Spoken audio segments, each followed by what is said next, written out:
According to legend, long ago a son was born under a full moon to an ancient Indian king in the foothills of the Himalayan mountains.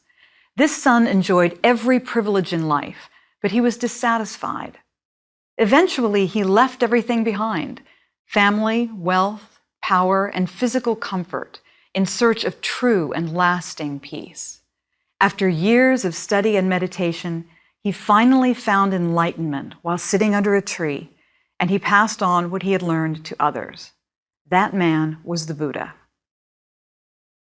Throughout this course, I've been advocating for a relatively broad view of mythology, one that embraces aspects of what more commonly might be thought of as legend, religion, theology, and even philosophy. This understanding of mythology is at its most expansive when we think about the mythology surrounding the Buddha. Now remember that by myth, I don't mean false or true. A myth is simply a meaning-making story, a narrative that provides an interpretive lens through which to understand human experience, the nature of the world, and the nature of the divine. It's a story with implications and significance beyond itself, a story that informs how we make sense of and live our lives as individuals embedded in specific cultural communities. The mythology of Buddhism does all these things, and it does so in several distinctive ways. First, it focuses to a large extent on one figure, the Buddha. We'll spend much of this lecture focusing on him. Second, since Buddhism spread so widely throughout India, Sri Lanka, China, Japan, and other parts of East Asia, its mythology is very diverse as well, reflecting distinctive elements of each culture. We'll come back to this point later. And finally, the mythology of Buddhism isn't found in any single epic or even in any cohesive collection. Instead, it's better to understand the mythology of Buddhism as a huge anthology of short stories.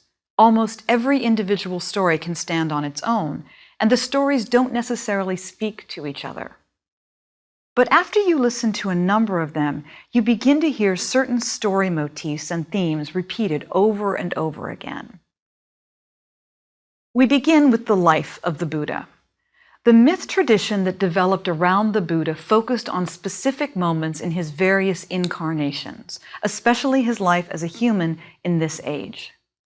Myths about the Buddha became part of the common folk culture in countries throughout East and South Asia, and they are absolutely essential parts of a traditional introduction to Buddhism.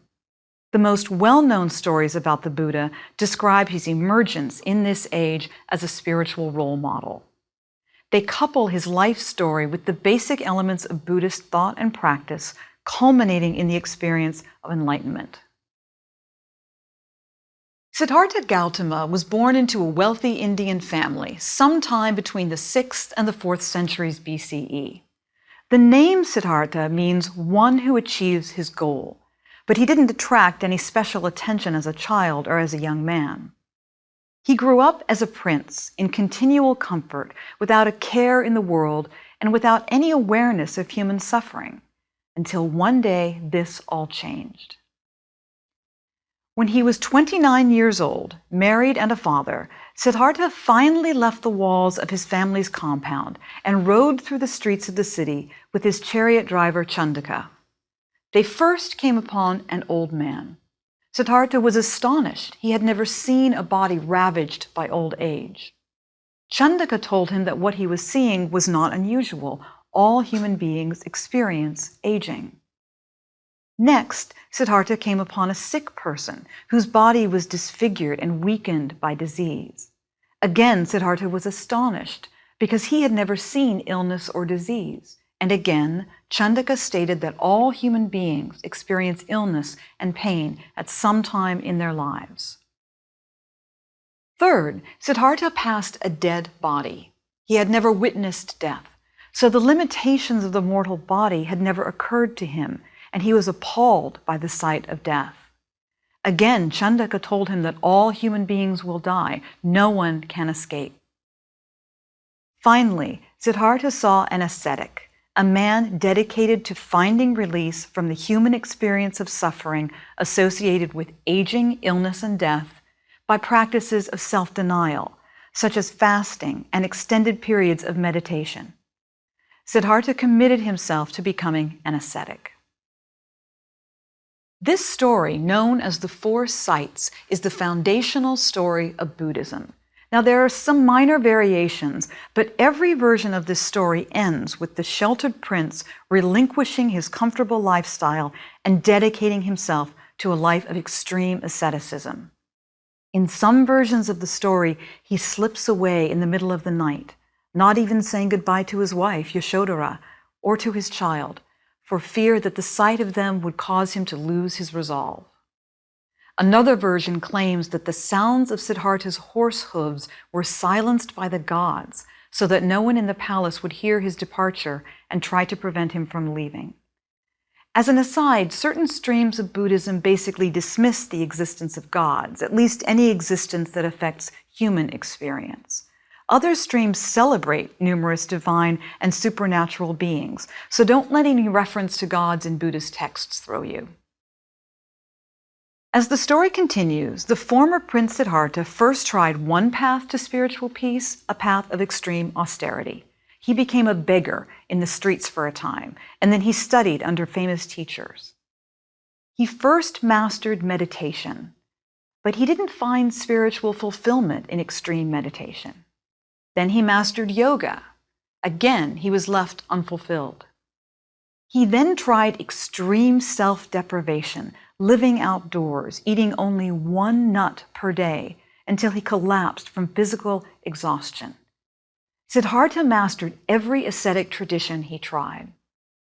The legends teach that in every case, he was asked to become the recognized leader of each ascetic tradition. But Siddhartha found no spiritual peace in any of the extreme practices he mastered. Finally, Siddhartha came to believe that the best path to spiritual peace was what he called the middle way. The middle way involved a lifestyle of moderation, which rejected both self-indulgence and extreme self-denial. In effect, it offered a middle path between the life he had lived as a child, a life of pure self-indulgence, and the life he had lived as a young adult, a life of extreme self-denial. The middle path included meditation, but no extreme austerities. While pursuing this path, Siddhartha experienced the climactic spiritual moment in his life. Still seeking spiritual truth, he seated himself under a tree in Bodh Gaya, India, usually identified as a fig tree, and he vowed not to get up until he had found truth. After meditating for 49 days, he experienced enlightenment. The number 7 and multiples of 7 appear frequently throughout Buddhist thought, probably as a number signaling completion or fullness. According to the Buddhist tradition, Siddhartha's enlightenment began with the profound realization of our fundamental human condition, followed by discernment of the steps necessary to experience liberation. His understanding of the human condition is codified in the Four Noble Truths. The Four Noble Truths include an explanation for suffering and a pathway toward enlightenment. Specifically, the Four Noble Truths include 4 points that build on one another. First, the common human condition is fundamentally one of suffering. Second, this suffering arises from our desires. We all want things that we can't have or that we can't hold on to permanently. Third, suffering will come to an end when we cease to desire things. And fourth, there's a method to cease all desiring. Then Siddhartha outlined a method for ceasing all desiring, known as the Eightfold Path.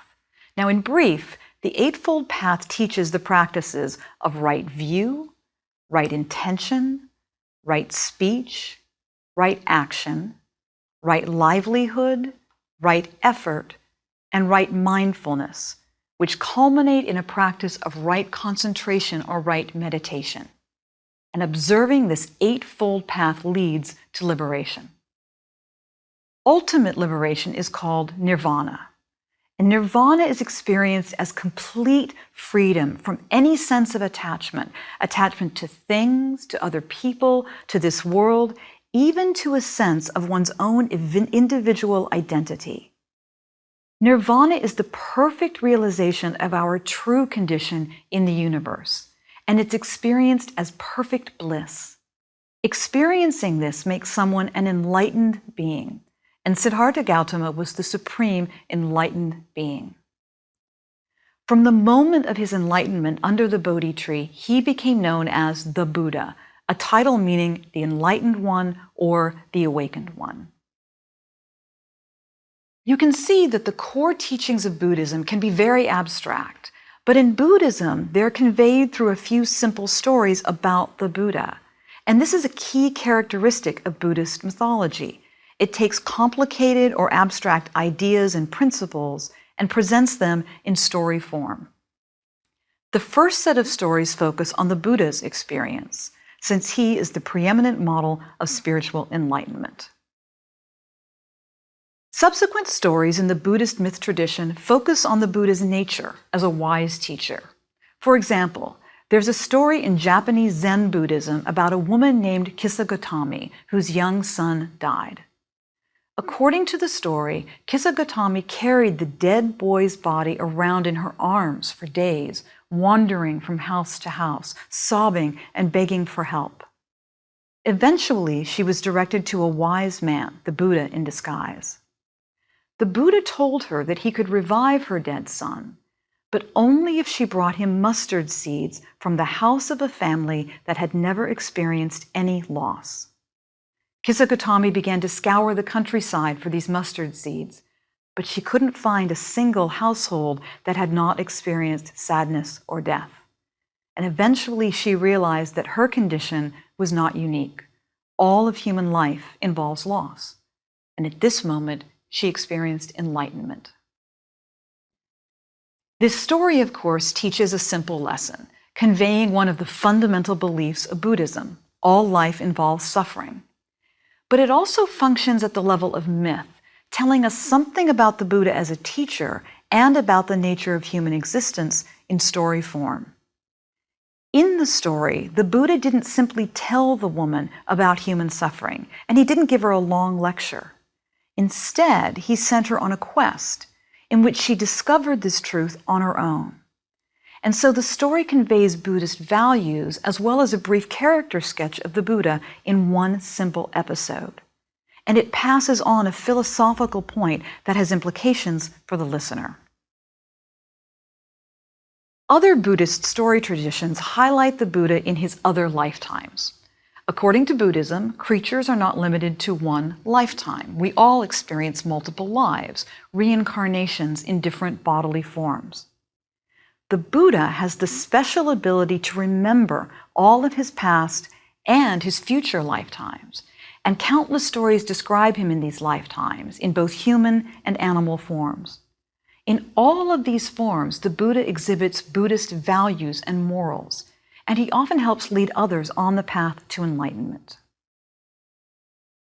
One collection of stories, known as the Jataka, or birth tales, describes the Buddha's previous lives and the lives of other enlightened beings.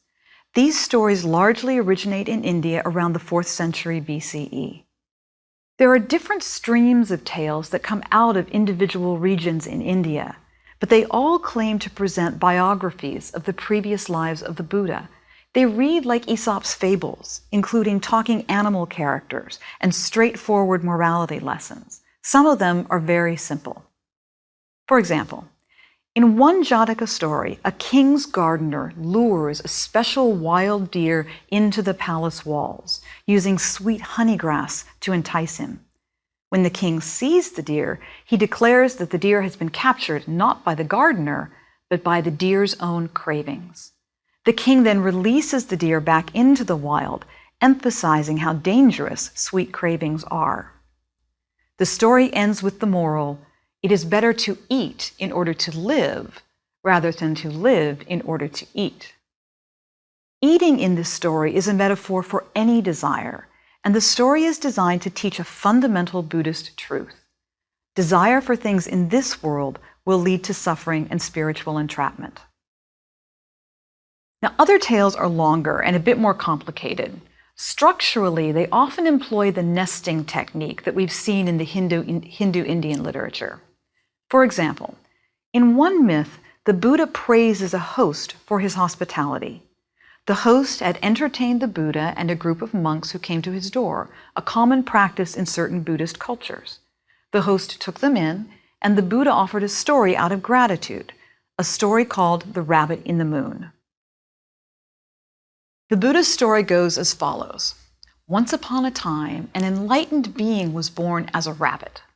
The rabbit had 3 friends, a monkey, an otter, and a jackal. They lived together. And the rabbit, being the wisest of the 4, taught them all how to live moral and virtuous lives. One day, the rabbit realized that it was the day of the full moon, and he reminded his friends to be prepared to offer food to the beggars who would soon come to their homes as part of the traditional full moon practices. The otter found fish that a fisherman had caught, and the otter stole those fish and put them aside.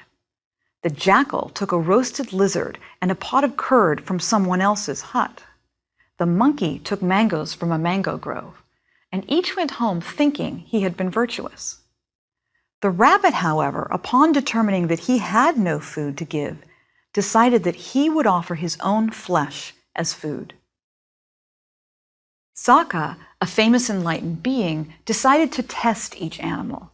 He disguised himself as a beggar, and he asked each animal for food.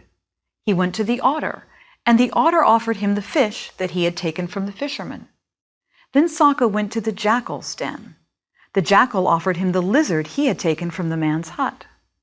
Then Saka went to the monkey, who offered him mangoes from the mango grove. Finally, Saka went to the rabbit's home, and when Saka asked for food, the rabbit freely offered to give him his own flesh. The rabbit asked Saka to kindle a fire, and then he promised, "When the fire is burning, call me, and I will gladly jump into the flames. When my flesh has been roasted, you may eat of my flesh." Saka built a fire, and then he called the rabbit, who jumped into the burning coals. Surprisingly, the rabbit did not die. Not a single hair on his body was burned. The rabbit, astonished, turned to Saka and asked what was going on. Saka revealed his true identity as an enlightened being, and he declared that he would make the rabbit's willingness to sacrifice himself known throughout the world. Then he inscribed the rabbit's image on the face of the moon as an enduring sign of the rabbit's virtue. As the story of the rabbit ends, we move back to the story it's nested in, the story of the Buddha and his host.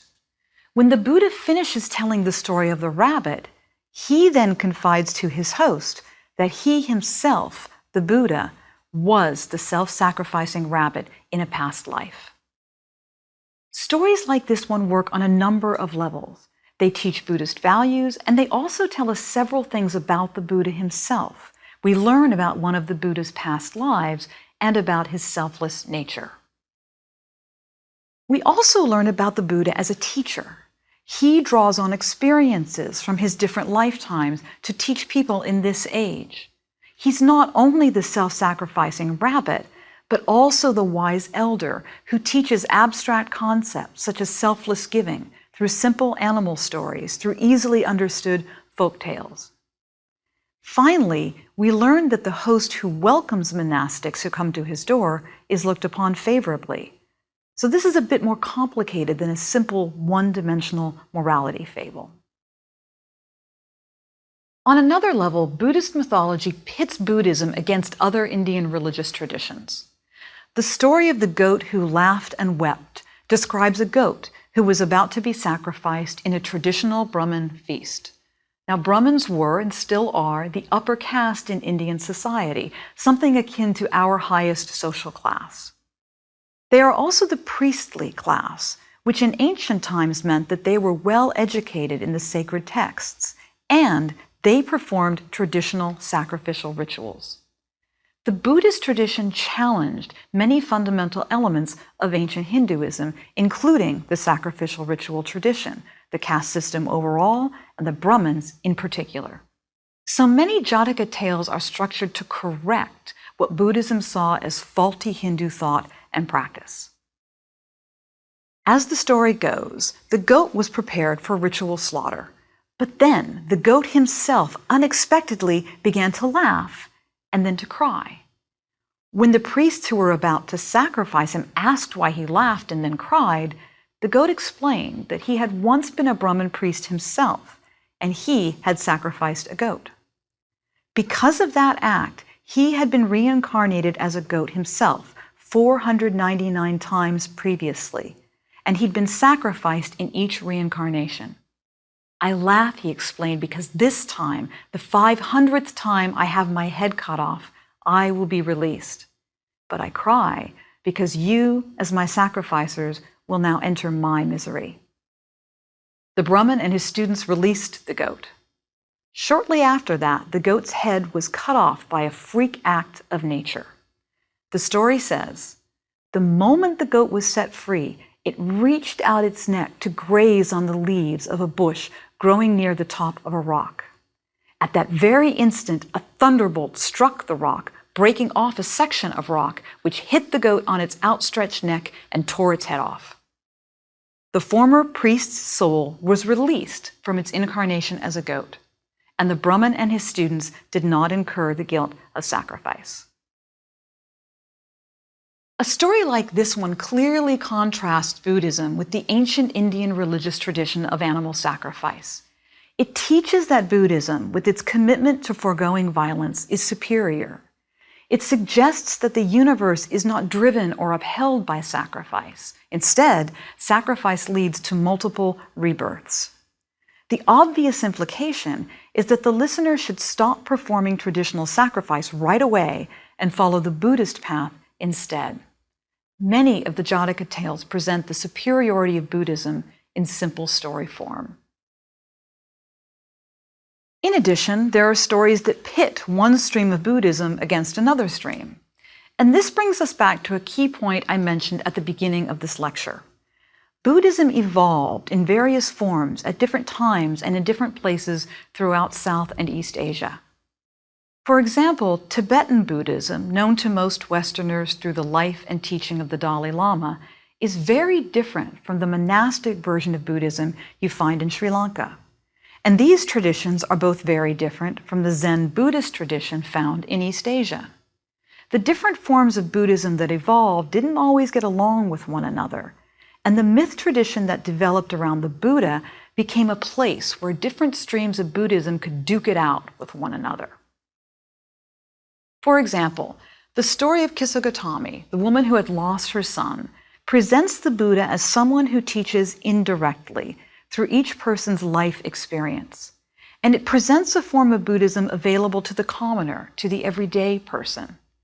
This reflects the priorities of Mahayana Buddhism, the broad category of Buddhism that includes Zen Buddhism.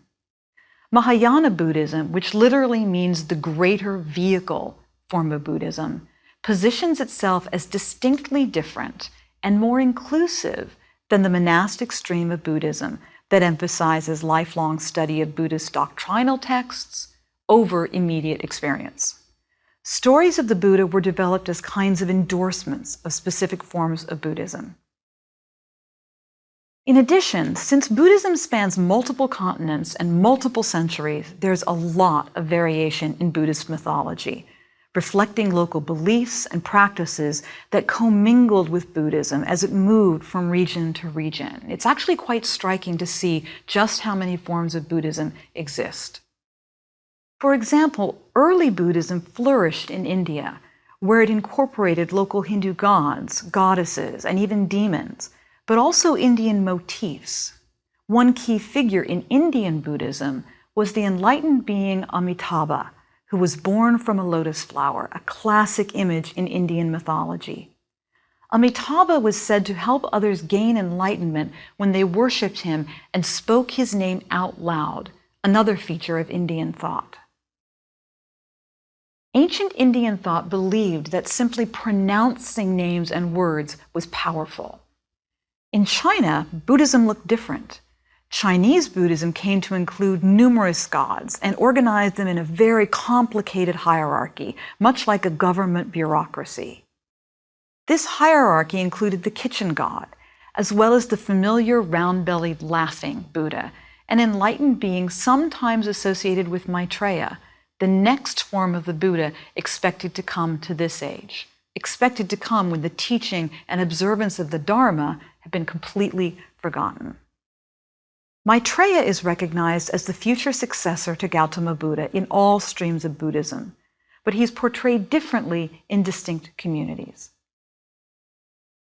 The wide-ranging stories and images of the Buddha from across multiple geographic regions, multiple time periods, and multiple cultural communities are a good reminder to us that mythological traditions evolve over time.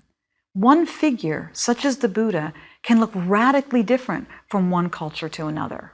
This is true across virtually every body of mythology. It's easy, for example, to think of Osiris as a static Egyptian figure, but we know that the Osiris of Cleopatra's time had accumulated meaning and mythology that the Osiris of the pyramid texts did not.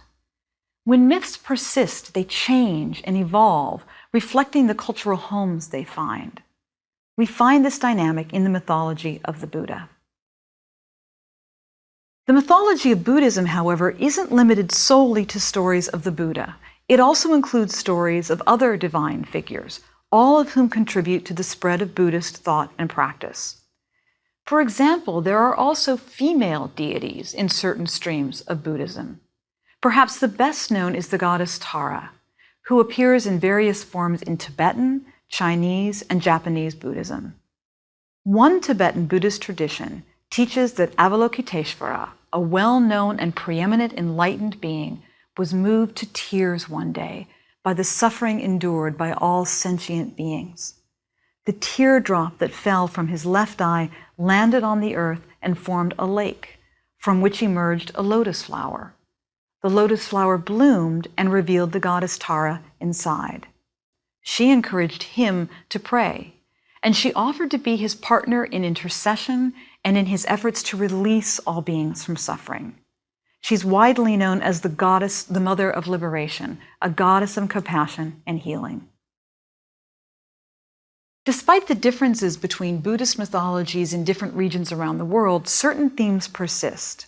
These themes, the presentation of the Buddha as the supreme spiritual role model and teacher, the acceptance of human suffering, reincarnation, and karma, and the ultimate goal of spiritual liberation, all of these themes permeate Buddhist mythology.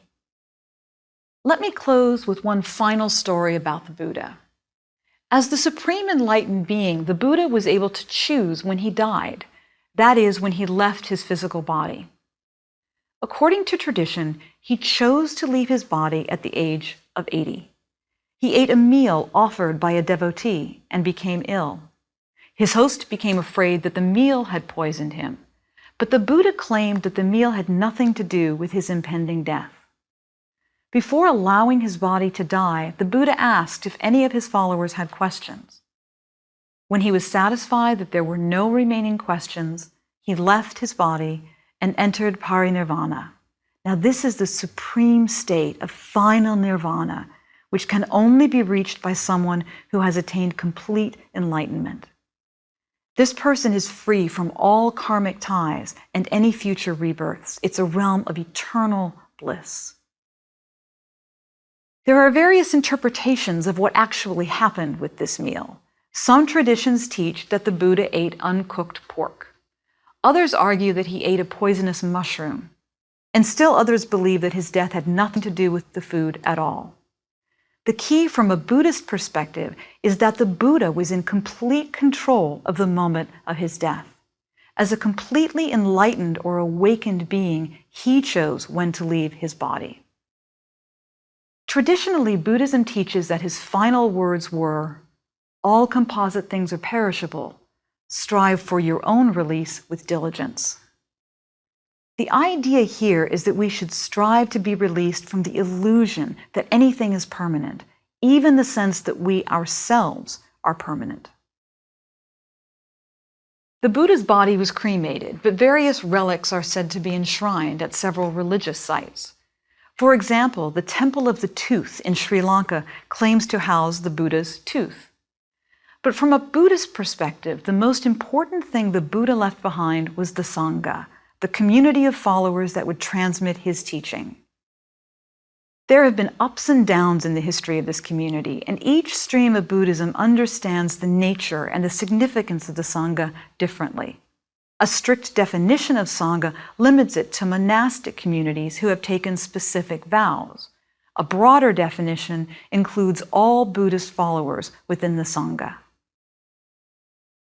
The key for us is that all Buddhist communities, no matter how they define themselves, trace their roots back to that first myth, the story of a young prince riding in a chariot 2,400 years ago, seeing sights he had never seen before.